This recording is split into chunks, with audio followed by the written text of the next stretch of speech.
उत्तरायण सूत्रकार को तप का वैशिष्ट्य बताने के लिए ज्ञान दर्शन चारित्र तप रूप मोक्ष का एक मार्ग है। परंतु यह भी सुना है, कहा जाता है, लिखा भी जाता है, प्रवचन का प्रवचन भी देते हैं, दान शील तप और भाव ये भी मोक्ष के द्वार है। विनय मोक्ष का द्वार है, ऐसा तो आवामों में भी आया है, उसकी चर्चा मैंने पूर्व में की। परंतु दानशील तप और भाव ऐसा सूत्र आगम में, दान में कौन सा दान, तो कि जो आपके अन्न पुण्य से लगा करके नमस्कार पुण्य तक हैं, वे तो सामान्य पुण्य का उपार्जन कराते हैं, जिससे 5 इंद्रियों के सुख अधिक से अधिक मिल सकते हैं, मनुष्य भाव में जाकर या देव भाव में। इसका अर्थ है कि 9 प्रकार के पुण्य गति में ले जाने वाले हैं, परंतु उपलब्धि मानी गई है। किस अपेक्षा से उपलब्धि मानी गई है, ये 9 क्यों उत्कृष्ट माने गए, कारण होना चाहिए। यदि आपने यहां लिखवाया है मेरे पढ़ने के लिए लिखा है क्या?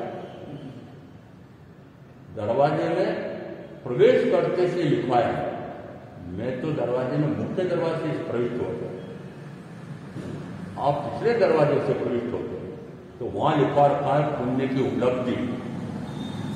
उपलब्धि किस अपेक्षा से मानते हैं कि पापी लोग पाप कर करके नरक तीर्थ में जा रहे हैं, तो उनको सावधान करने के लिए पापियों ने पुण्य करो पुण्य करो पुण्य करो। तो पापी ने अपने लिए लिखा है कि अन्य के लिए लिखा है?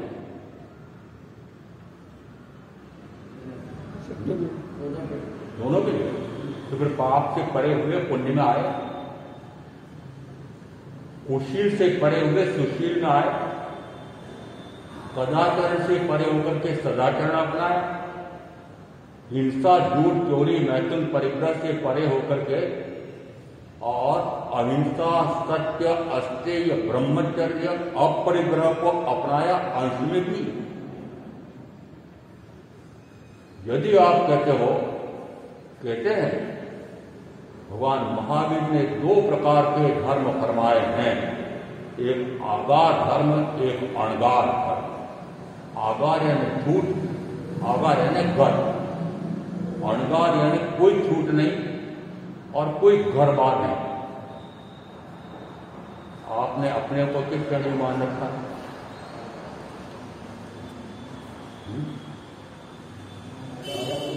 आगार धर्म, आगार धर्म, पूरा बोलो ना, आगार धर्म।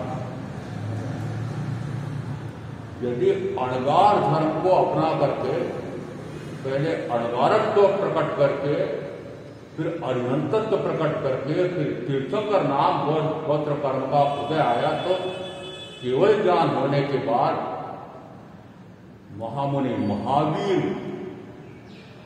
केवली होकर के और फिर जिस समय प्रथम समोच्चरण में देव उनका समोच्चरण करते हैं, ऐसा माना जाता है। मनुष्यों को सभा करने के लिए पांडाल बनाने में पता लगता है कि ऐसा उनको बनाना नहीं आता। सारा कार्य हमारे यहां इंद्र और देव करते हैं।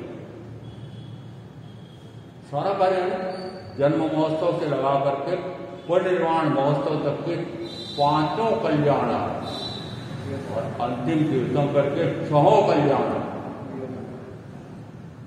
ये कैसे हो गए? कल्याण तो 5 करें, परंतु गर्भ कल्याण के 2 हो गए श्वेतांबर मान्यता के अनुसार। तो जिस समय प्रथम संवर्षण हुआ था उस समय उन तीर्थंकर की वाणी को झेल करके उसको हृदयंगम करके और ज्ञान का प्रकाश होकर, दर्शन गुण का प्रकाश होकर, सम्यक का प्रकाश हो और महाव्रत ले व्रत ले, ऐसे लोग वहां आए ही नहीं, या आया तो उनको समझ नहीं आया।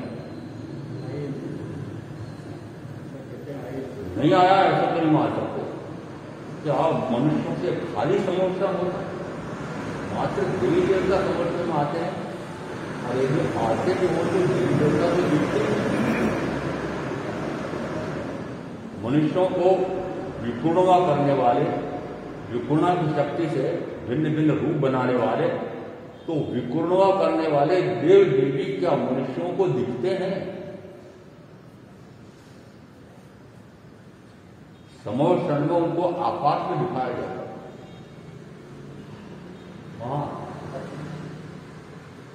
वो जो समोषण में 13 प्रकार की सभाएं होती है, उसमें देव देवी का की भी परिषद होती है क्या? नहीं होती। केवली परिषद तो होती है, पर प्रथम संस्थान में तो केवली परिषद भी नहीं होती, क्योंकि कोई केवल ज्ञानी था ही नहीं।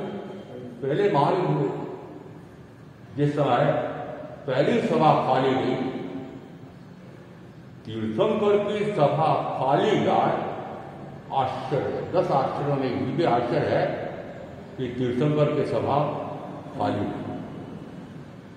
इसका अर्थ है कि तीर्थंकर महावीर को भी बुद्धिमान नौजवान चाहिए, मूर्ख बूढ़े चाहिए।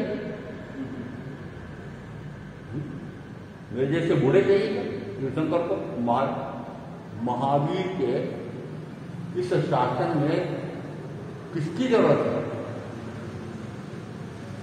बुद्धिमान और नौजवान।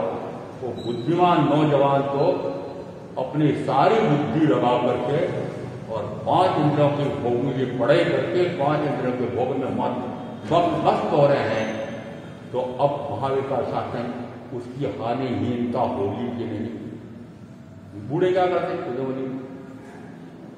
अरे फिर भी गनीमत है कि बूढ़े ने भी संयम का 20वां वर्ष संभव जैसा मानना। कैसा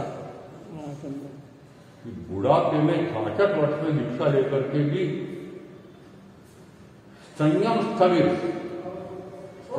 का होता है कि संयम के 20 वर्ष व्यतीत हो गए।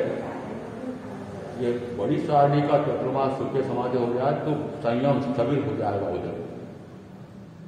वह स्थगित तो दीक्षा ली जब ज्ञान स्थगित मुझे मान लिया गया, क्योंकि आचार्य ने स्वयं में प्रज्ञा महर्षि पत्र लेकर क्या था कि किस कारण से मेरे को प्रज्ञा महर्षि ऐसा अलंकार दे रहा। तो और लोग मुझे माने, ज्ञान स्थगित तो माने, मैं तो ऐसा मानता नहीं, मैं इतना ज्ञानवान हो गया हूं। क्यों? क्योंकि मैं तो जब तक केवल ज्ञान प्रकट नहीं हो जाए तब तक चैन नहीं लेना चाहिए। परंतु आपने तो ऐसा मान लिया है कि बस मुझे तो थोड़ा सा ज्ञान हो जाए, थोड़ा सा आत्मा दर्शन हो जाए, मेरे थोड़े सम्यक तो आ जाए और थोड़े से मेरे व्रत आ जाए, तो बस मुझे और कुछ नहीं है। मुझे पाठ में तो बैठना ही नहीं, 5 महाव्रत मुझे लेना ही नहीं। क्यों? क्योंकि आपने मान लिया यही धर्म है, आगाढ़ धर्म भी धर्म है। और अणगाढ़ तीर्थंकर महावीर ने जिस समय अहिंसा महाव्रत लिया और अहिंसा की व्याख्या कैसी, एकेंद्री, द्वैंद्री, तैंद्री, चौंद्री, पंचेंद्री, उसमें ये 5 स्थावरकाय, उन 5 स्थावरकायों की भी मैं लेश मात्र भी हिंसा विरासना नहीं करूंगा। क्या प्रण लिया था उन्होंने? जिस समय 30 वर्ष के भर यौवन में वे संयम ग्रहण करते हैं, उस समय वे ऐसा निश्चय करते हैं कि मैं इन स्थावरकाय के जीवों की भी हिंसा नहीं करूंगा। तो निश्चित रूप से द्वेंद्री, तेंद्री, चौंद्री की तो हिंसा करने का प्रश्न ही नहीं है, पंचेंद्री का तो प्रश्न ही नहीं।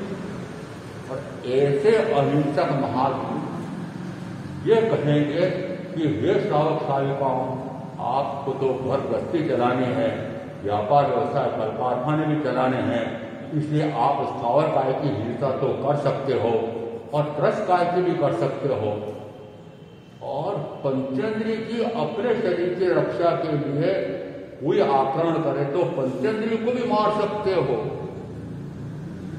अब आत्मोदय बोलेंगे कि क्या महावीर ऐसी आपको आज्ञा दे गए, अनुमति दे सकते हैं? दे सकते हैं? नहीं दे सकते?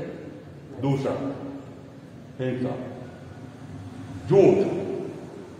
आप श्रावक श्राविकाओं को तो घर बार व्यवहार चलाना पड़ता है, बेटी की शादी भी करना है, व्यापार भी करना है और कई कल कारखाने लगाने हैं, करोड़ों अरबों रुपए का धन कमाना है। तो भाई देखो, आपको तो थोड़ा असत्य, बड़ा असत्य भी लग सकता है, तो थोड़ा असत्य तो आप बोल सकते हैं। क्या महावीर आपको ऐसी असत्य भाषण की अनुमति दे सकते हैं? क्या महावीर कह सकते हैं क्या मोटी झूठ मत बोलना, छोटी मोटी झूठ तो तुम बोल सकते हो? दे सकते हैं? तीसरा, खाद खनकर, गांठ खोलकर पड़ी हुई रास्ते में वस्तुओं को, दुनिया की वस्तु को आदि आदि उदाहरण देकर पाए, इस प्रकार की चोरी मैं नहीं करूंगा। इसका अर्थ है कि महावीर के श्रावकों से ऐसी भी अपेक्षा माननी चाहिए कि वो ऐसी चोरी भी कर सकते हैं। तो फिर उन्होंने प्रण किया कि मैं खाद खनकर का अर्थ होता है, आपको किसी को पता हो तो खाद खनकर के चोरी नहीं कर,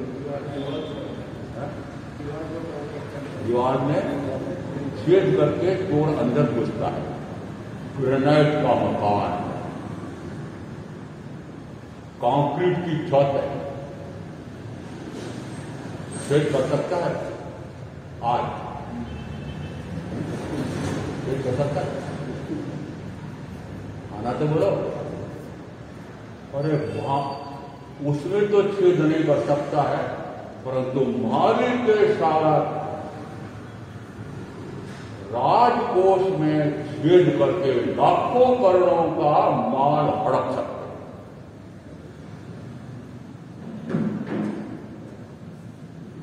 उसमें तो हल कर दूंगा। ये लाखों करोड़ों कमा करके मेरे सामने बैठते हैं, लेकिन लाखों करोड़ों अरबों कमाते कैसे हो? कर चोरी। कोई बचाए? लखपति तो लखपति भी नहीं बचा, लखपति, करोड़पति, अरबपति। आजकल इतने सैकड़े करोड़, ये अरबपति करोड़पति की परिभाषा खत्म हो गई, क्योंकि अरब और खरब कौन जाने। तो अब क्या किया? इतने सैकड़े करोड़ का स्वामी है, सैकड़े इतने लाख करोड़ का स्वामी। और फिर हमारे यहां तो आत्मा है इतने करोड़ करोड़ का, करोड़ा करोड़ी साबरे का। यदि ऐसे करोड़ करोड़ का स्वामी क्या बिना राजकोष के उसमें छेद किए हो सकता? और राजकोष में छेद को कैसे किया जाता?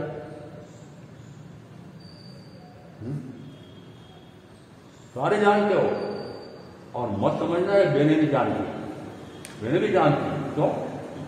क्योंकि इनके या तो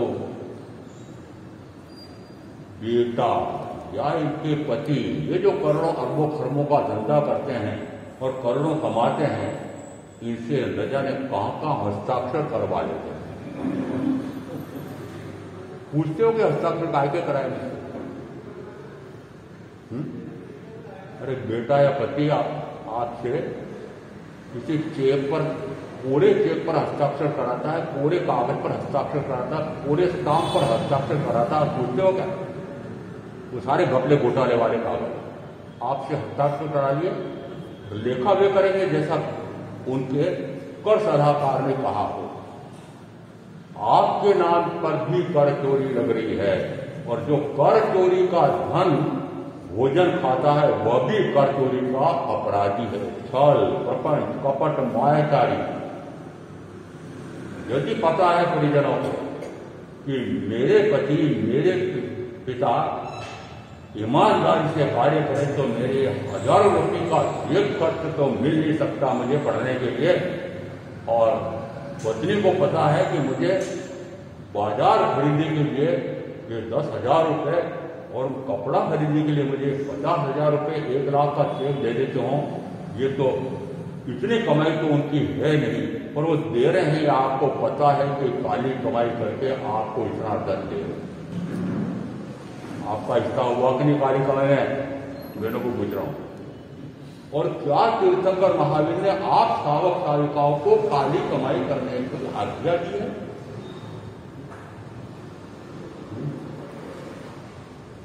और महावीर के सभा में उस समय के नहीं, आज के सुधर्मा स्वामी की सभा में, मेरी सभा कौन सी है? सुधर्मा स्वामी की सभा। सुधर्मा स्वामी प्रथम पट्टधर, तो पाठ पर पाठ करते करते मेरा आचार्य, मैं उनका शिष्य। सुधर्मा स्वामी की सभा।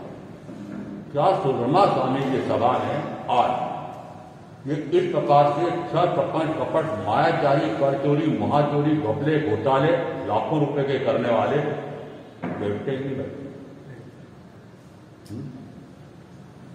और महावीर उनको कहते हैं देवानुप्रिय। क्या ऐसे कपटी देवों को प्रिय होते हैं? ऐसे मायाचारी प्रिय होते हैं? अरे देवों को वे मनुष्य प्रिय हैं कि जो इस प्रकार की साधना कर रहे हैं कि भ्रमण से मुक्त हो जाए। वो मैं भी ऐसा भाव प्राप्त करूंगी जिससे भाव भ्रमण से मुक्त हो जाऊं। ऐसे साधकों से, ऐसे श्रावक साधुकाओं से प्रेरित होकर के तीर्थंकर महावीर के देवों को भी आप प्रिय हैं। हे मनुष्यों, हे देवानुप्रिय, हे देवानुप्रिया। बुझिल कहते महाराज इतने अच्छे संबोधन से आप बोला करो, मुझे कैसे बोलो कपटे लोगों को, मायाचार्य लोगों को। तीसरा जोड़ी की बात हो, उसके बाद में अब चौथा होता है ब्रह्मचर्य। बोलो कि बोलो दानशीलता पर भाव जो शील की व्याख्या भी करें।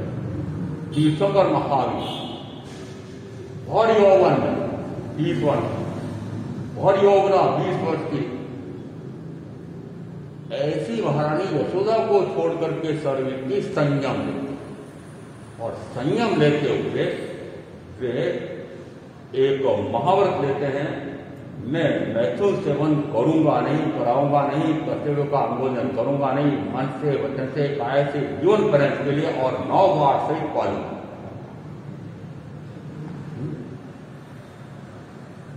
और अब उत्तर देना जो कहता है कि भगवान महावीर ने श्रावक धर्म भी बताया है, आगार धर्म भी बताया है, क्या ऐसे महावीर आपको अनुमति दे सकते हैं कि आप मिथुन सेवन कर सकते हैं?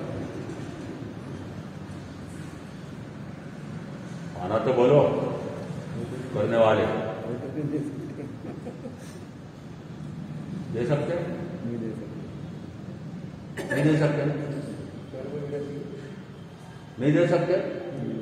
आगे एक और, जिन महावीर के राज्य वैभव से गिने ना सारे, और राज्य वैभव के साथ धर्म वैभव तो होता ही होता है, जिन्होंने ऐसा परिग्रह छोड़ करके और क्या अपनाया, अपरिग्रह। अपरिग्रह समझना आता नहीं होगा, जिनके पास यदि वस्त्र का तार नहीं है, आहार लेना है, भले वो मात्र 349 दिन पारने के आए हैं 12.5 वर्ष में।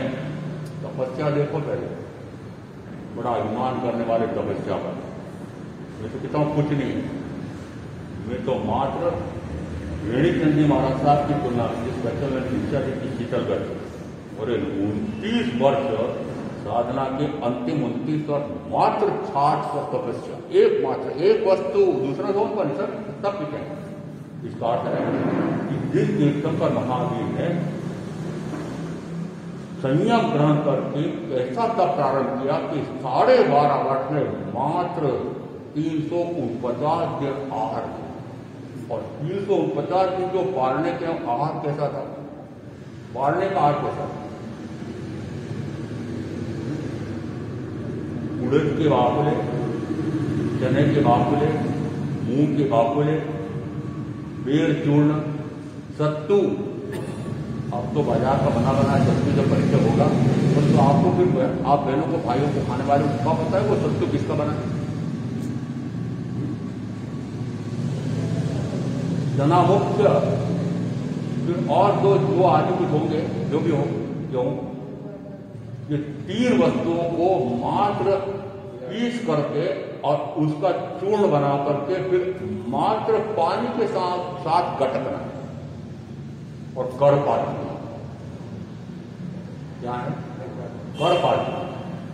देखो बेर चूर्ण, मात्र बेर चूर्ण से, मात्र सत्तू से कैसे उन्होंने पालना किए होंगे, और पालने की बात तक के कि 5 महीने 25 दिन का पारना उड़द के बाकुले से चंदन वाला ये हाथ से, समझ में? इसका अर्थ है कि जो इस प्रकार के गरीब से गरीबतम, अब उसको मैं शुद्ध हिंदी में कहूंगा अकिंचन्य। अकिंचन्य ये कानून पढ़ने वालों को पता होगा, अकिंचन्य दावा होता है जिसके पास न्यायालयीन शुल्क देने का भी पैसा नहीं है, वो दावा लगाता है, लाखों का करोड़ों का उसका लेना है, देता नहीं कोई, अब उसके लिए न्यायालय शुल्क बहुत अधिक होता है, उसके मेरे तो इतना गरीब हूं कि मैं तो न्यायालय शुल्क भी नहीं दे सकता, तो ऐसा दावा स्वीकार किया जाता है। वो अकिंचन्य शब्द मुझे कानून पढ़ाते समय समझाना पड़ता था। ये अकिंचन्य ऐसा भिखारी, ऐसा भिक्षु कि जिसके पास कुछ नहीं, मेरे पास तो वस्त्र भी है, पात्र भी है, उनके पास हो। मैं तो यहां तक कह सकता हूं कि दिगंबर मुनि 2 उपकरण तो रखते ही रखते हैं, एक कमंडलू पानी का, शौच निवारण के बाद सफाई के लिए, दूसरा बिच्छी यदि रात्रि में गिरे गिरे तो गूंज करके चलने लगा। परंतु महामुनि महावीर के पास तो कुछ भी नहीं था, कुछ भी नहीं था, कोई परिग्रह नहीं। इसका अर्थ है कि जो ऐसे अकिंचन्य महावीर, गरीब से गरीबतम महावीर, आप कोट्याधीशों को क्या करोड़ों अरबों रुपए का परिग्रह रखने के लिए अनुमति दे सकते हैं?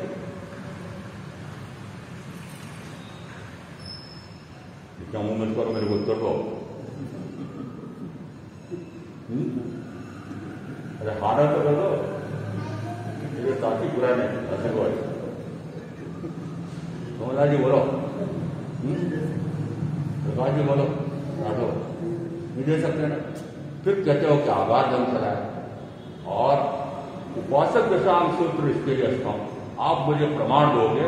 मेरा सब उपासक दशांग सूत्र में आया है, आनंद श्रावक के पास 12 करोड़ सोने का धन था और मां सत्य के पास 24 करोड़ पायली स्वर्ण धन, 24 करोड़ पायली सोना।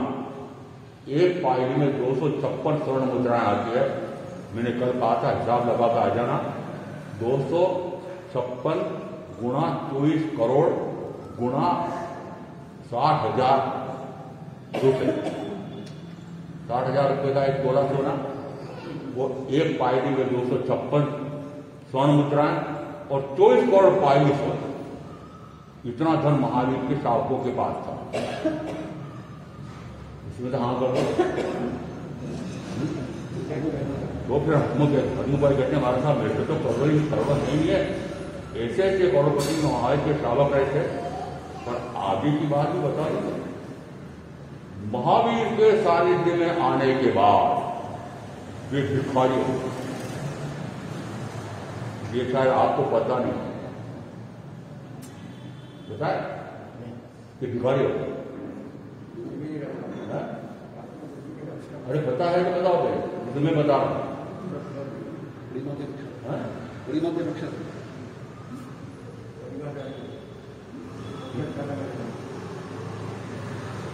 एक आनंद श्रावक का वर्णन विस्तार से है, बाद में अन्य का तो विस्तार से है ही, परंतु आनंद श्रावक के बारे में आता है कि जिस दिन उनको तीर्थंकर महावीर का सानिध्य मिला, प्रवचन सुने और प्रवचन सुनते सुनते उनको आत्मज्ञान होता है, आत्मदर्शन होता है, मिथ्या मान्यता टूटती है और सम्यक होती है। उस समय वे व्रत ग्रहण करते हैं स्वयं, व्रत ग्रहण करते हैं स्वयं। और व्रत होने के बाद 10वें वर्ष में भिखारी हो गए। भिक्षु भिक्षाचरी करते थे, आनंद श्रावक भिक्षाचरी। अरे आप भी करते हो क्या? हमारा हमने भी इस प्रकार से एक दिन गया वाला था, टिफिन के गया थी नाटक। क्या किया था? नाटक। क्योंकि अपने परिवार के लोग आज दया कर रहे हैं तो आप बढ़िया मावा मिष्ठान बढ़ाते बनाते हैं और ढेर सारा देने से खा ही नहीं पाते, शाम को बाटा काटते रहते सारे परिजनों को। वस्तुतः 10वें वर्ष के अंत में वे सारे घर बार परिवार का धन वैभव का, कृषि का, गोवंश का, 40,000 गाय, दूसरी कृषि, इतना समुद्र पार व्यापार, सारे का पूर्णतः परित्याग करके और मात्र श्रावक के कपड़े पहन करके, डांडिया लेकर के एकांत पोषणशाला में चले गए और वहां रह करके अकेले 6 वर्ष तक साधना की। हम समूह में करते हैं। मुझे तो महाराज अकेले कैसे हो? मैंने कहा महावीर अकेले थे, महावीर के श्रावक भी अकेले थे, महावीर के साधु भी अकेले, और अकेले कैसे? बेचारे पर लाठियां पड़ रही है, पत्थर मार रहे हैं, मुक्के मार रहे हैं, गालियां दे रहे हैं, बेचारा कहीं का, और महावीर जनपद में विहार करने लगे। राजगिरी में अर्जुन माली को छोड़ दो, अकेले को छोड़ दो। मुझे कहना अकेले कैसे कर लो? बोले महावीर छोड़ गए अकेले, छोड़ गए। और कैसी अवस्था में छोड़ गए? बोलो कैसे वैसा करो। आज ऐसा छोड़ जाए तो गुरु तो कुरकुर कुरकुर करने लग जाएंगे, ये कैसे गुरु है, ये कैसे गुरु है। और अकेले में उन्होंने कैसी साधना की कि केवल ज्ञान 6 महीने, केवल ज्ञान, केवल दर्शन लेकर मोक्ष चलेंगे। समझ में आता है, समझ में आता है। और 10 रागों में से अभी मैंने एक महासत्ता का उदाहरण दिया है। और ऐसे महासत्तक भी प्रथमतः घर गृहस्थी में, व्यापार व्यवस्था में रहते हुए भी 6 औषध करते थे। और औषध के समय उनकी पत्नी तरह तरह के श्रृंगार करके उनको भोग भोगने के लिए आमंत्रण देती थी। और वे भोग के लिए तैयार नहीं होते तो पता नहीं क्या क्या उनको परेशान कर डालती थी। एक दिन क्रोधित होकर के उन्होंने कहा, तो मुझे क्यों दुखी कर रही है, तो 7वें दिन मर करके नरक में। उस समय तीर्थंकर महावीर ने इंद्रभूति गौतम को कहा, श्रावक को जाके समझाओ, उससे क्षमा मांगे, और यदि सत्य है कि वो 7वें दिन मर करके नरक में जाएगी, पर ऐसा कटु वचन बोला क्यों उस श्रावक को। साविका तो नहीं थी, पर श्रावक मां चक्र। और वस्तुस्थिति में वह जिस प्रकार से कर रही थी, हो सकता है आज भी पति और पत्नी में यदि एक कोई साधना में आगे बढ़ जाए, दूसरा उसको दुखी करता है, साधना करने नहीं देता है, भोग भोगने के लिए बराबर प्रेरित करता है, करते बहुत मुश्किल से दोनों एक जैसे पंक्ति में चलने वाले। एक जैसे पंक्ति कौन सी, एक जैसा रास्ता कौन सा, भोगों का रास्ता अपनाओ तो दोनों सही, वो सही रहती दो, वो दंपति सही रहती। और पति पत्नी दोनों मिल करके 5 इंद्रियों का चक्कर भोग भोगे, वह दाम्पत्य संबंध बड़ा अच्छा होता है। और यदि कोई कला होता हो तो हमारे यहाँ तो एक उपाध्याय ऐसे हैं कि जिन उनको दया आती है कि पति पत्नी आपस में क्लेश करके और इस प्रकार से कर रहे हैं, इनका दाम्पत्य जीवन कितना आनंद से जीते, इसकी कला सिखाने के लिए 3-3 दिन के शिविर लगाते हैं। और उपाध्याय नाम पद दे रखा है, उपाध्याय। अब दाम्पत्य संबंध इस प्रकार से निर्वाह करो कि सुखपूर्वक जियो, तो क्या कला सिखाएंगे, 5 दिन का भोग ही सिखाएंगे। और आप तो हमारे दाम्पत्य संबंध तोड़ने का उपदेश देते हो, गौरप्रस्थी टूट जाए ऐसा उपदेश देते हो। प्रवचन में आते क्यों नहीं, कम क्यों आते, लोगों को लगता है उपदेश ऐसा देते हैं, इनका उपदेश सुन लो, उदय मुनि का, महावीर का, तो घर गृहस्थी चले नहीं, व्यापार व्यवस्था चले नहीं। व्यापार व्यवस्था चलाने वाले, ऐसे समुद्र का व्यापार करने वाले श्रावक का भी उनके महावीर के उपदेश से नंगे भूखे हो। यदि महावीर ने ऐसे उपदेश दिया तो मैं चले दूंगा, और फिर आपको नंगा भूखा में देखना चाहता हूं।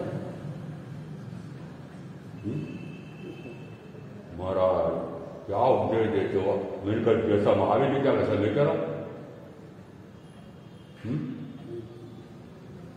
वे 10 के 10 श्रावक भिखारी हो गए। जिस समय वो घर में गोचरी के लिए जाते थे, वे डांडिया लेकर जाते थे। यहाँ तो डांडिया बहुत पड़े, मेरे का यहाँ पर भी महावीर के बहुत श्रावक हो गए, डांडे बहुत हो गए, इतने डांडे, इतने पक्के श्रावक हो गए, परंतु डांडे मात्र हो यहाँ के लिए, आगे नहीं। वे डांडिया लेकर जाते थे। डांडिया समझते आपको, हमारे ओगे में डांडे में मात्र 4 अंगुल चौड़ी एक पट्टी का अंतर है। जाकर के उनको कहना पड़ता था कि मैं भगवान महावीर का श्रवणोपासक हूं और मुझे कुछ आहार चाहिए, आपके यहाँ बना हो, आपके परिवार के लिए, तो मुझे भी थोड़ा दे। अब जैसा भिक्षु भिक्षाचरी करते हैं, वैसा उन महावीर के वे कोट्याधीश श्रावक प्राप्त हो। अब हम भाई बात की सारे जो सब बता दो। और वे जो कर रहे थे, अब कहते हैं महाराज आप भी इसी प्रकार से करो, तो मैं कह रहा हूं आप भी इसी प्रकार से करो। तो फिर मैं इनको क्या कहूंगा, दोनों करना पड़ेगा, और भिक्षाचरी करके और साधना करो। महावीर ने आप अणगार धर्म बताया। वो अणगार कैसा धर्म? अणगार धर्म में मैंने बताया कि 5 माहौल का पालन करना। आगार धर्म जिसमें 5 व्रत लेता है और बाकी 7 सहायता के व्रत लेते। इसका अर्थ है कि महावीर के व्रती श्रावकों का 10 उदाहरण का ऐसा आगम आया है। उपासक दृष्टांत सूत्र 510 श्रावक कैसे हो गए कि कुछ वर्षों बाद अकिंचन में भिक्षाचर्य करके निर्वाह करने वाले एकांत पोषकशाला में एकाकी साधना करता है। कौन है यहां पर? जानने वाले तो होंगे, हंसुमल तो होंगे। सुभाष चंद्र राठौर आप हो?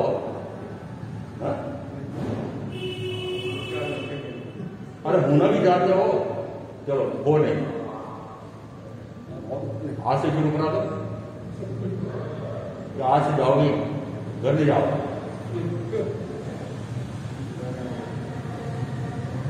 ये घर छोड़ना, परिवार छोड़ना, धन लेना छोड़ना, 5 मिनट के भोग छोड़ना, ये बड़ा कठिन लगता है।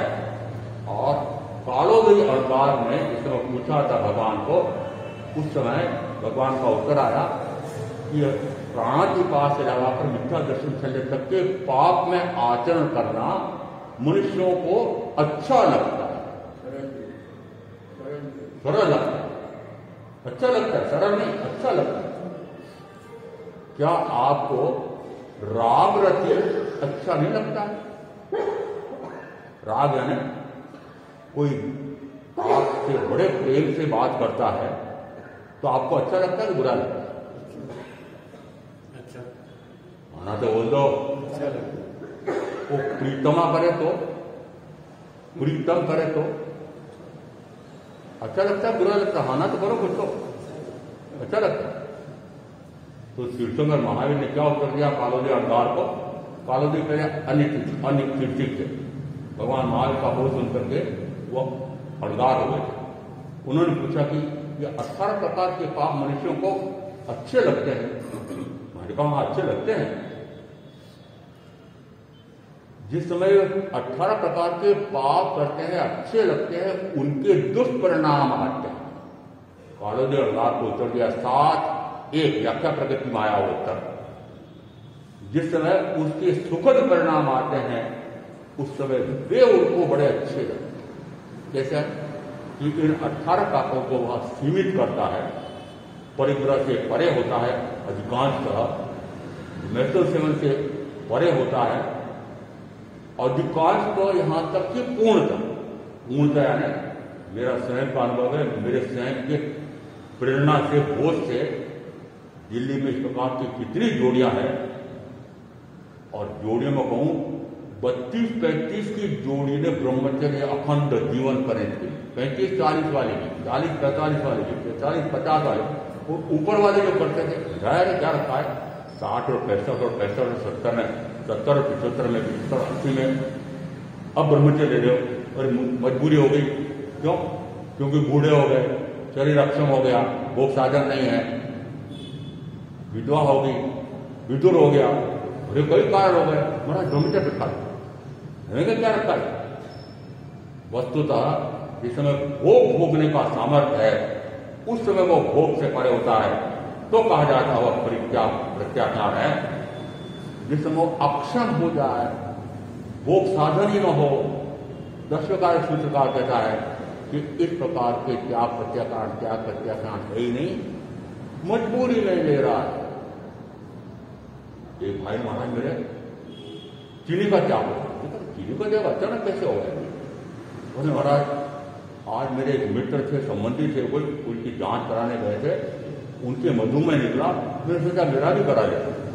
तो जैसे उन्होंने कहा तुम्हारे तो मधुमेह ये 200, 250, 300, 350 तक हो गया, मर जाओगे, थोड़ा सा मीठा खाओगे। तो मेरे पास क्या करना है? आपके त्याग पछताने की बातें कर रहा हूं, त्याग पछताना, इंद्रिय अक्षम हो, महाराज मेरे ब्रह्मचर्य रखा, रोग हो गया, मार हो गया, महाराज मेरे ब्रह्मचर्य रखा, तो पछताने।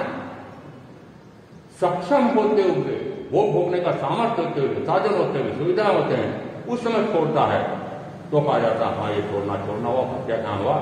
वस्तु तो दस्यकाली सूत्रकार को इसी प्रकार से कहते हैं। इसका अर्थ है कि आपके भी व्रत कैसे होते हैं, आपके भी त्याग प्रमाण कैसे होते हैं, जरा आपके बारे में। और उसके बाद में यदि उपासक दशांश सूत्र में आप कहते हो कि उपासक दशांश सूत्र में ये वृत्ति श्रावक का विधान है, वहां पर जिस समय आनंद श्रावक ने प्रथम तो भगवान महावीर से प्रवचन सुनकर के क्या कहा कि भगवान आपके प्रवचन तो ऐसे हैं कि कई श्रेष्ठी तलवार मांगी, ये सारे राजाओं के नाम, कई इस प्रकार के श्रेष्ठी करोड़पति अरबपति, कई इस प्रकार के ऐसे ऐसे धनाढ्य हैं कि वे स्वरवृत्ति संयम लेकर के और जन्म से मुक्ति का उपाय, मोक्ष का उपाय कर रहे हैं। मैं वर्तमान में इस प्रकार की सामर्थ्य नहीं कर पा रहा हूं, मैं महाव्रती नहीं बन पा रहा हूं। क्या कहा? क्या कहा? सर्वश्रेष्ठ तो अणगारत्व है। कौन बोल रहे हैं? आनंद सागर। उपासक सूत्र ढूंढ लेना। मेरी ऐसी सामर्थ्य नहीं, जिसकी सामर्थ्य नहीं है उसके लिए व्यवहार में, क्योंकि मैं हिंदी साहित्य में भी साहित्याचार्य था, साहित्य में था, तो मुझे कुछ शब्द भी आते वीर पुस्तक वाला, वीर पुस्तक वाला आपके समझ में आएगा, वीर पुस्तक वाला समझ नहीं आएगा। दूसरा शब्द नपुंसक, ये भी समझ नहीं आया। हीरा, मेरे पास ऐसी सामर्थ्य नहीं, मेरी ऐसी शक्ति नहीं है, मेरी शक्ति नहीं। इसका अर्थ है वो अपने आप को अणगारत्व स्वीकार करने में असमर्थ मान रहे थे, शक्ति नहीं मान रहे थे, इसलिए उन्होंने व्रत लिया। जिस समय आनंद श्रावक व्रत ग्रहण करते हैं महाविमोहन, जिस समय महाव्रत ग्रहण करते हैं महाविमोहन, जिस समय प्रज्ञापना सूत्र में वो एक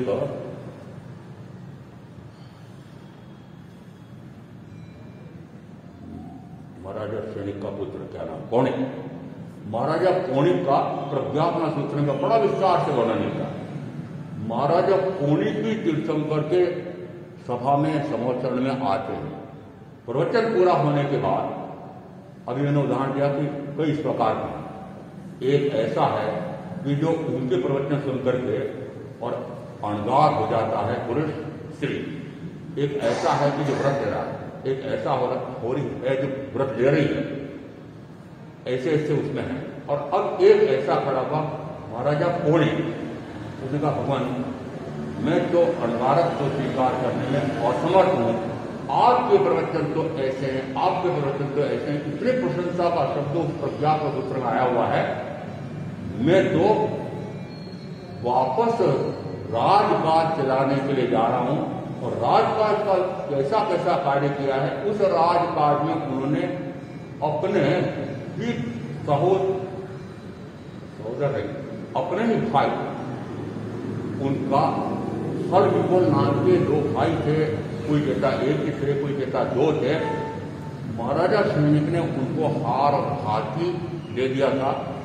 बाद में महाराजा कोणिक ने महाराजा सैनिक को तो डाला कारागृह में। कहा? किसको? अपने पिता को। और उस महाराजा कोणिक ने सत्ता हथिया ली। औरंगजेब ने, मात्र औरंगजेब की बात नहीं है, हमारे यहां भी आया। और ऐसा भी महावीर का उपासक, ऐसा भी महावीर का उपासक, महावीर के प्रवचन की इतनी प्रशंसा करके वापस राजकाज चलाने के लिए चला गया। उस समय महावीर ने कहा जैसा सुख उपजे वैसा करो। कहा आना तो बोल दो। उसने कहा कि भगवान मैं तो शासक हूं, शासन व्यवस्था संभालनी पड़ेगी, प्रवचन तो आपका ऐसा है कि मुझे सारा छोड़ करके संयम लेना चाहिए, परंतु मैं नहीं ले पा रहा हूं, मैं तो वापस अपनी शासन व्यवस्था संभालने के लिए जा रहा हूं। महावीर का जैसा सुख हो वैसा करो। कहा क्या कह सकते हैं? तो फिर आपको क्यों कहा? संयम लेने के लिए तैयार है, उसको कहा जैसा सुख जो जो व्रत रहने वाला उसको भी कहा जैसा सुख को उपजे वैसा करो। तो यदि आनंद आदि को व्रत ग्रहण करते कहा कि जैसा सुख उपजे वैसा करो, अभी उसका उत्तर मैंने आपको दे दिया। क्या वे उसको हिंसा, झूठ, चोरी, मैथुन, परिग्रह इसमें छूट दे सकते महावीर? छूट लेने वाले ने छूट ले ली और छूट लेकर के लूट में लूट। पृथ्वी, पानी, अग्नि, वायु, वनस्पति, काय की आपने छूट ले रखी है कि हम तो श्रावक हैं, हम तो गृहस्थी हैं, हम तो भोजन बनाने वाली गृहस्थी हैं, इसलिए महाराज हमको तो ये इन स्थावर काय की जीवों की रक्षा हम तो नहीं कर सकते, व्यापार व्यवसाय बहुत अधिक चल रहा है, हम तो तरह जीवों के हिसाब ही हमें तो लगती है। यदि कोठार में माल भरा है जिसमें अच्छी कीमत आएगी तब बेचेंगे, 6 महीने साल भर कोठार में पड़ा रह गया, उसमें जाने कितने जीव पड़ गए और वो जीव तो मरते हैं। यदि कीटनाशक जड़ छिड़कते की वजह से जड़ चढ़ने से मूर्ति हो जाते मर जाते हैं। जिसमें हम भी गोरक्षा में थे उस समय गोदाम में पड़े हुए सड़ गए थे अनाज, आधा सड़ गया था गेहूं, उसको उनका जहाँ गोशाला में जगह निःशुल्क दे रहे। उस समय मैंने देखा उन गोदामों में नीचे लाल थर का थर जमा हुआ। मैंने कहा क्या है? मात्र घनेरे मर गए, हजारों लाखों की संख्या में गोदाम में रखे। इसका अर्थ है कि इस प्रकार के गोदाम भी महाराज भगवान महावीर के आज के सृष्टि ऐसे गोदाम बनाते हैं। कितने जीवों की हिंसा प्रार्थना होती है। यदि कीटनाशक की छिड़कते हैं तो जड़ है उसमें वो जीव मूर्छित होते हैं, मर जाते हैं। मुझे तो हमारा जो मच्छर बहुत है ना, तो वो अमुक लगा लो। मैंने कहा देखो कहा जाता है कि मच्छर भाग जाते हैं, मच्छर उसकी गंध से आते तो हैं पर गंध से वे मूर्छित होते होकर मर जाते हैं। तो मुझे नहीं लगा इसका अर्थ क्या है? इसका अर्थ है कि क्या आज के जो श्रावक हैं वो कितनी हिंसा कर रहे हैं? क्या ना तीर्थंकर महावीर ने आपको ऐसी हिंसा करने की छूट दी? फिर कैसे कहते हो क्या जैसा सुख है जैसा सुख उपजे वैसा करो? तीर्थंकर महावीर प्रवचन देकर के मौन हो जाते हैं। कोई यदि अनगार को स्वीकार करता है तब भी वे मौन है, कोई आगार धर्म स्वीकार करता है तब भी महावीर मौन है, और कोई राजकाज चलाने के लिए, संसार चलाने के लिए, घर गति चलाने के लिए जा रहा है, महावीर उस समय भी मौन है। और कोणिक को यदि आप कहते हो कि जैसा सुख उपजे वैसा करो, तो कोणिक ने क्या किया? वो हार हाथी ये राज्य की संपत्ति है, राजा मैं वो संपत्ति राजा की है, राज्य की है, वापस दो। उन्होंने कहा हमारे पिता ने दी है, नहीं रहेगी, नहीं देंगे, युद्ध के लिए तैयार हो, युद्ध के लिए तैयार हो। वे अपने मामा के पास, नाना के पास चले गए। नाना ने शरण दे दी। उन्होंने कहा देखो न्याय नीति के अनुसार तुम हो, इसलिए मैं तुमको आश्रय देता हूं। और फिर यदि सूचना पत्र भेजा कोणिक ने के हार हाथी दे दो, तो उन्होंने मना कर दिया। उन्होंने कहा युद्ध करने से तैयार हो। 2 प्रकार के संग्राम हुए थे शिलाकंटक और ऐसे, उसमें आज तक के विश्व युद्धों का भी हिसाब लगाना, 1,80,00,000 मनुष्य मारे गए। ऐसा युद्ध करके महाराजा कोणिक ने कितने मनुष्यों की हिंसा, और महाराजा कोणिक भगवान महावीर के कैसे अनुयायी सूचना दे रखी थी कि यदि तीर्थंकर महावीर आ जाए बगीचे में तो मुझे तुरंत सूचना देगा। सूचना देने वाला जैसे सूचना देने गया अपने सारे आभूषण उतार करके उसको दे दिया। ऐसा तीर्थंकर महावीर का ऐसा भक्त, उसने युद्ध कैसा किया, इसके लिए हाथ कीजिए 1,80,00,000 मनुष्य मारे।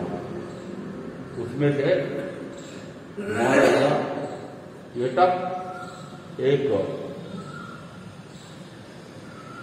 नाम नथुआ का मित्र कौन था, एक मित्र गया मनित भाव में, नाम नथुआ वो गया देवगति में। ये दोनों एक होकर के मुक्त जाएंगे, महाराजा केतक एक होकर के मुक्त जाएंगे। तीर को छोड़कर के सारे नरक में गए या चले गए। क्या तीर्थंकर महावीर ऐसे महाराजा कोणिक को कह सकते हैं कि हाँ तुम राजकाज करने के लिए व्यवस्था संभालने को जाओ, फिर कैसे कहते हो महावीर ने आगार धर्म चलाया?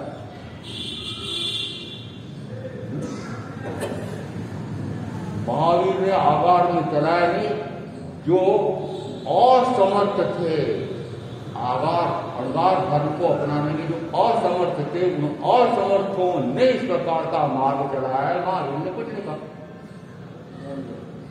समझ में आया? महावीर ने कुछ नहीं कहा। जो व्रत लेने वाले उनको भी कुछ नहीं कहा। कुछ नहीं करने वाले मात्र संसार में वापस भोग भोगने के लिए 5 इंद्रियों का और खूब बड़ी बड़ी इकट्ठा करके पाप करने के लिए भी महावीर जा रहे हैं। महावीर ने नहीं। यदि कहते हो कि आगार धर्म को स्वीकार करने के लिए उन्होंने हाँ कहा, आगार धर्म के लिए स्वीकार किया हाँ कहा, तो फिर मैं पूछ रहा हूं कि उस समय जो वापस खोले जैसे घर गृहस्थी संसार व्यापार या राजकाज चलाने के लिए जाने वाले को भी हाँ कहा क्या? नहीं कहा, उनको नहीं कहा। तो किसी को नहीं। महावीर सब में मौन है।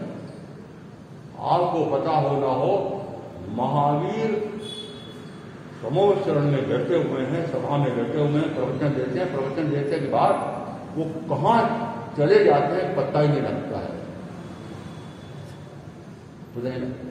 इसका अर्थ है प्रवचन पूरा किया और विसर्जन। जो आनंद श्रावक ने 12 व्रत ग्रहण किए हैं, आज के साधु साथी भी, मैं भी, यदि आधा घंटा 1 घंटा यदि वो बोलेगा कि मैं ये लूंगा, ये रखूंगा, ये छोड़ूंगा, एक आध उदाहरण देता हूं। मैं कांची बड़े को छोड़ करके और सारे बड़ों का त्याग करूंगा। मैं शरद ऋतु में जो गाय का घी निकलता है उसी घी का सेवन करूंगा, अन्य प्रकार के घी का सेवन नहीं करूंगा। ऐसे उन्होंने 26 बोल होते, ये 26 बोल कई प्रकार के आखिर 12 व्रत ग्रहण किए ना। ऐसे जो व्रत ग्रहण करने के सारी बातें महावीर को सुनने का समय होगा, केवल जाने निरंतर ज्ञाता दृष्टा निरंतर आत्मा में रमणता करने वाले वो केवल उन श्रावक का सारा वर्णन सुनने बैठे थे। मुझे भी समझ नहीं है। तुम बोल देना कि मैंने ये व्रत ग्रहण करके मैं पछतान कर रहा हूं, पछतान करा के पछतान तो स्वयं लिया जाता है। आप दूसरा में बोलते हैं, पछतान क्या बोलता? दूसरा मैं दूसरा था तो पछतान आपने दिया, मैं करा। मात्र कमजोर साधक गुरु की साक्षी में लेता है। कमजोर साधक गुरु की साक्षी में, क्यों? क्योंकि उसको शंका है मेरे टूट जाएंगे, तो साक्षी में गुरु को रखा, साक्षी में संघ को रखा, साक्षी में श्रेष्ठ सावक को रखा कि इसकी साक्षी में ले रहा हूं तो इसका बल रहेगा, लाज रहेगी, तो बचकान टूटेंगे नहीं, बचकान स्वयं लिया जाएगा। मैं स्वयं कमजोर हूं तो मैं ये साक्षी रखता हूं, मान लेना। जो अंदर में दृढ़ संकल्प करता है। अभी पिछले गांव में मैंने देखा, एक बहन ने बचकान किए, उपवास का प्रश्न। शाम होते होते मैं उपवास का प्रश्न लेना भूल गई, मुझे उपवास का प्रश्न करा दो। किस दिन का करा दो? किस दिन का? जिस दिन शाम को प्रश्न ले रही उस दिन का उपवास। उस दिन का उपवास कब ले लेना चाहिए? सुबह। सुबह क्यों? पूर्व की दिन की रात्रि शुरू हो, पूर्व दिन की आज भी उपवास करना है तो कल संध्या को सूर्यास्त होते ही चौबिहार करे और उसी समय कल का मेरे उपवास ऐसा पचकान है। उपवास करने वाला धारणा के दिन रात को 10 बजे तक खाते रहो, 12 बजे तक पानी पीते रहो और दूसरे दिन उपवास। समझ रहे ये तमाशा कैसा हुआ? नौकाशी पर तक जैसा तक रात को 10 बजे तक खा सकते हो, 12 बजे तक पानी पी सकते हो और सुबह उठ के पहुंचे नौकाशी हो। मुझे कैसे मारा यार, नौकाशी नहीं करते हो, कहां नहीं करते? भारत मेरे रसमें से जब करते थे, मैंने कहा अब नहीं करते। ये क्या हुआ? मैंने कहा मैंने जब समय 5 महाव्रत लिए थे उस समय एक व्रत में लिया था, आपको पता है? साधु के 6 होते, साधु के 6 एक व्रत होता है रात्रि में किसी भी प्रकार का आहार, अशन, पान, खादिम, तादिम, इस प्रकार का चारों प्रकार के आहार का जीवन पर्यंत के लिए क्या करता।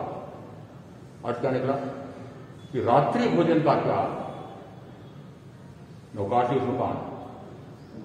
और यदि मैंने उदाहरण दे रहा हूं कि इस प्रकार का आहार है कि ऐसा लगता, अभी तो गर्मी है, बात अलग है, परंतु मैं जिस समय एकासना हो या आंबिल हो और मैं पानी पी करके यदि 2 बजे सूर्यास्त पसंद लेता हूं तो 2 बजे के बाद 7 बजे सूर्यास्त होता है तो कितने नौकाशे होते हैं। लेखा क्यों करते हुए आप, मैं तपस्या कैसी कर रहा हूं। अरे मुझे पता है कि मैंने 66 वर्ष की शिक्षा ली है, तो मुझे किस प्रकार की साधना करनी चाहिए, किस प्रकार से सावधान रहना चाहिए, किस प्रकार से दोष लगते हैं, क्या मुझे नहीं आ रहा। महाराज आप ऐसा कर रहे हो, महाराज एक ऐसा कर रहे हो। एक कहते हैं आप आठम चौदस को भी हरे ले लेते। मैंने कहा मैं महीने में 15 दिन हरे लेते ही, आठम चौदस सारे आ गए। मैंने कहा क्यों सोचते हो महाराज आठम चौदस को ले लेते हो। कहाँ ले लेते, महीने में 15 दिन नहीं ले रहा।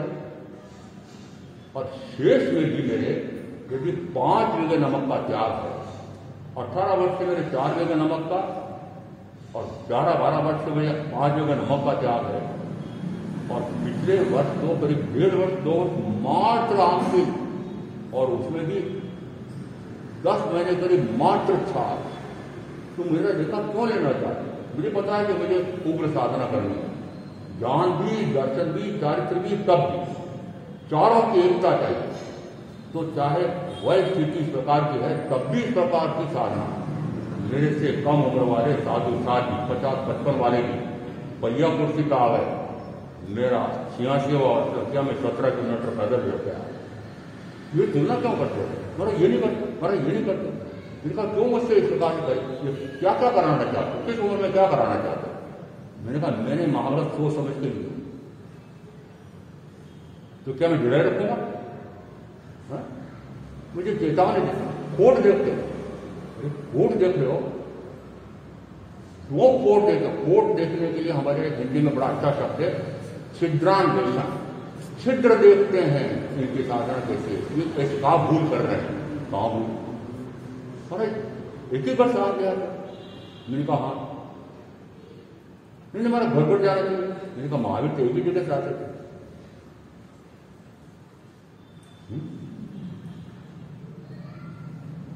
महावीर कर्पाती है, और आपको पता है जिस समय महाराजा राजा क्या नाम था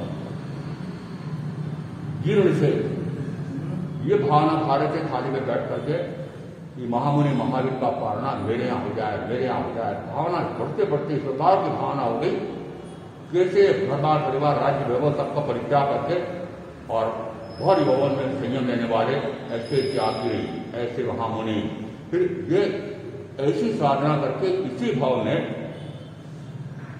अरिहंत तत्व प्रकट करने वाले, और अरिहंत तत्व प्रकट हो जाए तो सिद्धत्व प्रकट हो जाता है। तो ऐसे अरिहंत की दशा, ऐसे सिद्धि की दशा, उनके गुणों पर ध्यान जाता है, और उनके गुण यानी निरंतर आत्मज्ञान, आत्मदर्शन, आत्मरमणता, ऐसा भाव करते करते उन्हीं भावों में भी वो थोड़ी देर और रह जाए तो केवल ज्ञान हो जाए। ऐसे महाराजा वो ऐसे श्रेष्ठी जीर्ण से, परंतु अहोदानम आकाशवाणी हुई, समझ लिया मैंने कि महामुनि महावीर का पारना, ज्ञान खुल गया, केवल ज्ञान होने वाले सोचा स्वागत किया। और क्या है, आहार दान नहीं किया जाए। यदि एक जगह से दूसरी जगह ले सकता हूं तो फिर ये समस्या क्या है, ये समस्या क्या। चलो महाराजा ये उस दृष्टि से ले गया था पूर्ण सेठ से, चलो जीर्ण सेठ भावना पा रहे वहां भी चले जाओ। क्या किया था बोलो, एक ही जगह से ले आते, क्यों चित्र देखते हो। क्या मेरे क्या प्रकार के का प्रकार, आहार का प्रकार कई जगह मिल जाएगा, एक ही जगह नहीं मिलेगा। क्यों, 5 जगह नमक से रहित आहार कौन करता है। क्यों चित्र देखते हो, अचानक चले जाओ 10 घर घूम जाओ, अशोक विहार का मेरा छात्रावास था। प्रवेश के समय पहले तो 8 ही करता था, 8वें दिन प्रवेश, 8वें दिन मेरा 8 की तपस्या। बाद में मैंने उस समय नहीं किया था कि 8 आमिर करूँ। इतने भर घूम गया उस समय के वो सतीश जी, बाद में आत्मज्ञाता जो हो गए, वो साथ में थे। 7 जगह वो ले गए कि आमिर का हार नहीं मिला, और फिर स्वयं ने कहा कि वापस स्थान करो हमारे पास। और फिर चुपचाप किसी एक ग्रस्त को कहा कि महाराज ये आमिर है, और फिर मुझे कहकर अब वापस चलो। ऐसी स्थितियां मैंने कितनी जगह देखी है। इस कारण से छिद्रान्वेषण मत करो। यदि आप कहते हो कि साधु को जैसी उसकी तपस्या चल रही है उसके अनुसार आहार मिलना चाहिए, तो आप भी करो इस प्रकार की तपस्या, तो उसकी अमल मुझे सहज मिलेगा।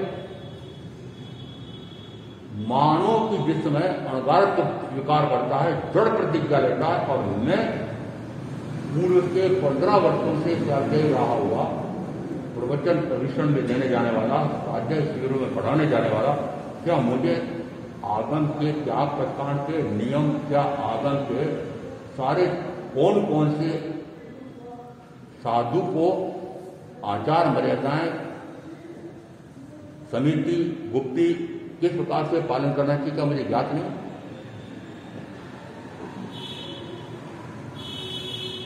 जिस समय लू चल रही हो, जिस समय भयंकर गर्मी पड़ रही हो, क्या आकाश से सूक्ष्म जीव, ये अपकाय के जीव गिरते हैं, और गिरते भी हों तो मैंने मच्छरदानी के ऊपर चंदेवा लगा रखा है, एक मोटा कपड़ा से रखी रखा है, खुले में बात हो रहा।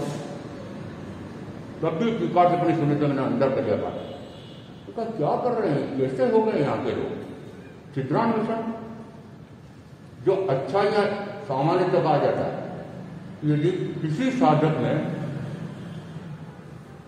आपने दुर्योधन और क्या नाम था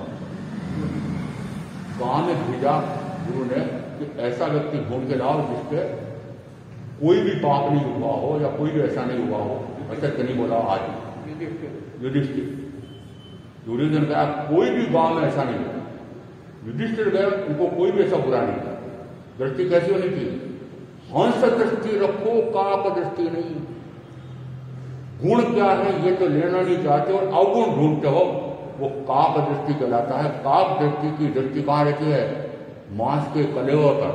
वो गिद्ध वो इस प्रकार की कितने नीचे कलेवर पड़ा है तो वहां जाकर झपट्टा मारती है, उसको कहा गिद्ध दृष्टि, काक दृष्टि। अरे साधकों, श्रावक साधिकाओं, हंस दृष्टि रखो, काक दृष्टि मत रखो। ये इसलिए कहना पड़ा मुझे कि इस प्रकार की टीका टिप्पणियां सुन करके मैं ऐसा लगता है मुझे भाग जाना चाहिए, नहीं रहना चाहिए। करते होंगे कुछ, करते होंगे मेरे में खोट होगी। जैन दिवाकर चौधरी महाराज साहब को उस समय देवेंद्र मुनि के सामने पूछा तो इस प्रकार का भी प्रश्न आया था। उन्होंने कहा यदि कोई आपकी टीका टिप्पणी कर रहा है तो उसकी सुन लो, और लगे कि हाँ जो कह रहा है ऐसा दोष है तो सुधार लो, और यदि ऐसा दोष नहीं है फिर भी कोई टीका टिप्पणी कर रहा है परवाही मत करो। क्या मत करो, परवाही मत करो। ये सारी बातें मुझे कहनी पड़ी है, इसके लिए आपसे क्षमा चाहता हूं। मूल बात यह आई थी कि 2 प्रकार के धर्मताएं हैं, ऐसा मानना, कीर्तन करना ऐसा भाव ऐसा नहीं है। कमजोर साधकों ने आगाध धर्म को स्वीकार किया और किसी ने इनकार नहीं किया। इसलिए बाद के सूत्रकारों में, सूत्र कब रखे गए, आचार्य द्वारा रखे गए बाद में 980 वर्ष निर्वाण पश्चात ये सारे आगम रखे गए। तो तीर्थ का संचालन किस ढंग से हो, इसलिए आचार्यों ने किस प्रकार के व्यवस्था की है। महावीर तो मात्र जन्म से मुक्ति का निरंतर उपदेश दे रहे। मैं कह रहा हूं यदि 30 वर्ष तक शिवशंकर महावीर ने उपदेश दिया होगा तो एकमात्र मोक्ष की साधना कैसे होती है, और मोक्ष की साधना का विलोम बताया होगा कि चारों गतियों में भटकने का कारण क्या है। चारों गतियों में भटकने का कारण है शुभ और अशुभ, पुण्य और पाप। और फिर उसके बाद में कहा पुण्य और पाप दोनों से परे हो जाओ। कालोजी अणगार को क्या कहा कि जिसमें वो 18 प्रकार के पापों से परे होता है उसके सुखद परिणाम आते हैं जो जीव को सुख लगता है, वो अच्छा लगता है। इसका अर्थ है कि पापाचरण करते हुए वह अच्छा तो लगता है, परंतु उसके दुखद परिणाम नरक के में दुखी होता है। उस समय लगता हो मैंने 18 पाप छोड़ दिए, बड़ा अच्छा हुआ, कम से कम देवगति में तो आया हूं। इसका अर्थ है कि प्रथम का 18 प्रकार के पाप छोड़ना कठिन लगता है, पर दुष्फल आता है, दुखी होते हो। तो फिर कालोजनकार ने को समझाया महावीर ने कि पापाचरण को छोड़ना बहुत आवश्यक है, क्योंकि नरक और तीन जाना पड़ता है। और उसके साथ पर पुण्याचरण भी करोगे तभी स्वर्ग में जाएगा, मनुष्य गति में जाएगा, गति से मुक्त नहीं होगा। तो महावीर ने क्या कहा, पुण्य और पाप, शुभ और अशुभ दोनों से परे होकर के शुद्ध स्वरूप में मग्नता की साधना करो। और प्रमाण दे रहा हूं कि समुद्रपाली अध्ययन ने महामुनि समुद्रपाल पुण्य और पाप से शुभ और अशुभ दोनों से परे होकर के सिद्ध हो गए, बुद्ध हो गए, मुक्त हो गए, परिणाम को प्राप्त हो गए। इसका अर्थ है कि शुभाशुभ से निवृत्ति या मोक्ष मार्ग की आराधना है, ऐसा तत्व का स्वरूप समझ करके हमें आप जो साधना करेंगे उनका कल्याण होगा। ओम शांति। संभवना समय पार हो गया थोड़ा सा। गुरुदेव की आज्ञा चत्तारि मंगलाम अरिहंता मंगलाम चित्ता मंगलाम साहू मंगलाम केवली प्रणतम मंगलाम चत्तारि लघुत्तमा अरिहंता लघुत्तमा चित्ता लघुत्तमा साहू लघुत्तमा केवली प्रणतम लघुत्तमा चत्तारि सनपवज्जामि अरिहन्ते सनपवज्जामि सिद्धे सनपवज्जामि साहू सनपवज्जामि केवली प्रणतम धम्मम शरणपवज्जामि।